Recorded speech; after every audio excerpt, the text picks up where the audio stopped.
Magandang araw po sa inyo at welcome back dito sa ating panibagong video. Ang atin pong pag-uusapan at tatalakayin para sa vlog na ito ay itong mga kumakalat na issue at iskandalo ngayon dito sa mundo ng social media na di umano yung eksena ni Nawat at ni Fatima Bush Fernandez nung first week of Miss Universe ay isa lang daw palang malaking drama. Ito yung ating bibigyan ng reaksyon at ng ating opinion kung talaga nga bang yung eksena ni Nawat at ni Fatima ay isa lang pakulo or role play para pag-usapan ang kanilang beauty contest na Miss Universe. Pero bago ang lahat ay huwag kalimutang mag-like at mag-subscribe na rin kayo para updated kayo sa ating mga latest issue. At marami nga po ang nagulat at nawindang sa mga eksena dito matapos ang Miss Universe 2025. Even though tayo is natutuwa na finally is nagkabalikan na or nakita pa nga natin doon sa video na nag-shake hands itong si Fatima at itong si Nawat. So ang sabi tuloy ng iba ay baka daw nagpaplastikan lang itong dalawa, pero ang pinag-uusapan ngayon dito sa social media ay baka daw yung eksena na nakita natin last week ay isa lamang smoke screen para pag-usapan ang Miss Universe. Kasi 'di ba umabot 'yun sa iba't ibang mga international news at talagang pinag-usapan ng buong mundo. Nag-trending at nag-viral itong si Fatima Fernandez na ang tinatawag nila ay isa di umanong world icon at isang halimbawa ng women empowerment na kung saan ay pinaglalaban yung kanyang karapatan at itinuring pa nga siya ng iba na bayani.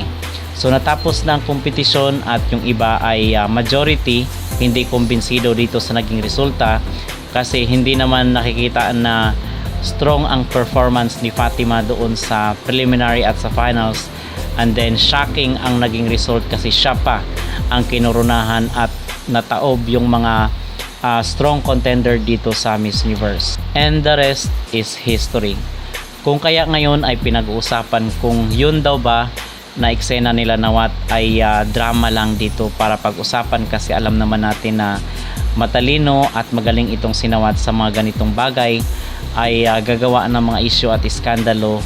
Halimbawa na lang doon sa Miss Grand nitong mga nakaarang taon, pero hindi nagamit ngayong edition mga kapolitika sa MGI 2025 kasi kita naman natin doon na peaceful in general yung naging competition dito sa Miss Grand International, pero dito sa Miss Universe ay talagang napaingay nila at talagang pinag-usapan ng buong mundo kasi unang-una nagtataka ang mga netizen kung bakit daw si Mexico lang daw yung na call out doon sa sa hall nila or sa room na kung saan ay napakadami namang mga Latinas doon na hindi nagpo-promote ng Miss Universe. So bakit daw itong si Fatima Fernandez, hindi ba daw set up lang or pakana lang yun para kunwari magkakaroon sila doon ng eksena and then lalabas siya ng hall? So kumbaga ay na-practice na kasi in the first place ay marahil alam na rin ni Nawat na si Fatima ang magiging winner dito sa Miss Universe, and then gagawa kunwari sila ng eksena na pag-usapan itong si Fatima at siya ang tuturing na bayani. So pwedeng ganon mga kapolitika, but later on is merong happily ever after na mangyari katulad sa isang kwento. Kumbaga isa itong drama or sequel or isang teleserye dito sa telebisyon na happily ever after ang maging ending nila, which is ito ngayong nangyari dito kay Nawat at kay Fatima na doon sa coronation day ng Miss Universe ay all smile na sila at happy na, tuwang-tuwa na yung dalawa na nagkamayan, nagyakapan at hinawakan pa yung kamay. So I agree naman sa mga netizen na talagang hindi natin maiwasan na mag-isip na baka yung nangyari is isa lamang malaking pakulo. So ano po ang inyong magreaksyon mga kapolitika? Kayo po ba ay kumbinsido na yung nangyari kay Nawat at kay Fatima ay isa lang malaking role play or isa lang malaking drama para mapag-usapan at mapaingay ang Miss Universe? Mag-comment down below at huwag kalimutang mag-like at mag-subscribe na rin kayo para updated kayo sa ating mga latest issue. Sorry, Babu! Yes! Where you from? I'm from Dominican Republic, but this is cannot happen. Sorry, no. I'm with you. Guadeloupe, Côte d'Ivoire, deserve it. Not this. Sorry. That's right. That's right. That's right.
Talagang hot topic sa social media ang ginawa ng Miss Universe 2025 matapos ang naging resulta ng kompetisyon dahil hindi daw umano deserve manalo ni Mexico. Katunayan niyan, ilan sa mga litrato ng resulta ay binahagi online dahil ang tunay na fourth runner-up ay si Mexico at hindi talaga nito deserve ang spot. Ang totoong nanalo di umano at nakoronahan ay si Miss Universe Cote d'Ivoire at ang first runner-up naman ay si Miss Universe Philippines Atisa Manalo. Pagkatapos ng Miss Universe talagang umulan ng busigaw ng marami sa backstage. Katunayan din yan, hindi rin matanggap ng lahat ng bansa na kasali sa Miss Universe ang naging resulta ng laban. Pinatunayan ng umano ng Miss Universe ay hindi sila patas lumaban dahil ang president ng organization ng Miss Universe ay isang Mexican businessman, kaya mas lalong nagalit ang lahat. Gayunpaman, si Miss Universe Philippines Atisa Manalo ay binigay ang lahat para lumaban sa ating bansa. Tunay na pinatunayan niya ang husay ng isang Pinay. Narito ang mga kaganapan sa backstage matapos ang coronation night ng 74th Miss Universe 2025. Panoorin natin. Grabe, umuulan ng boo. Guys, umuulan ng boo dito. This is even worse. It's actually worse than the PIA and Ariadna Colombia Philippines 2015. Grabe ang boo. It's everyone, for majority, is booing. Grabe.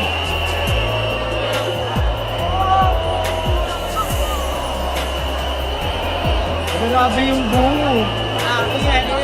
Oh yeah, because Mexico or Mexican fans went out already from the actual venue and the fans all over the world are shouting boo. Oh my god.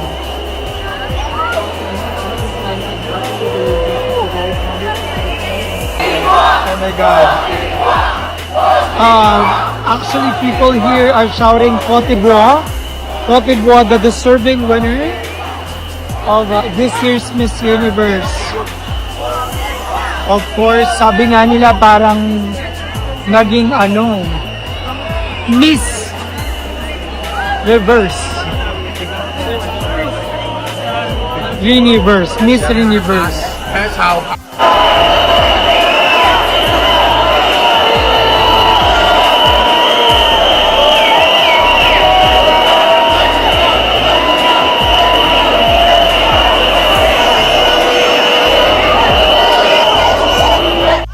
Sorry, but boo! Yes. Where you from? I'm from Dominican Republic, but this is cannot happen. Sorry, no. I'm with you. Guadeloupe, Côte d'Ivoire, deserve it. Not this. Sorry. That's right. That's right. That's right.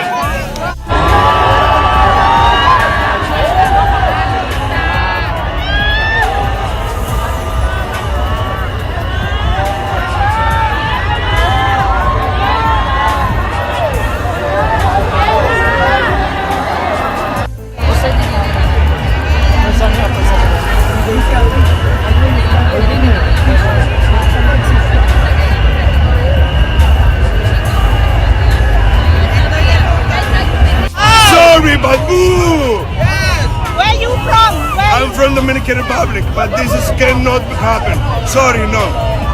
I'm with you. Guadeloupe, Côte d'Ivoire deserve it. Not this. Sorry. That's right. That's right. That's right.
Philippines!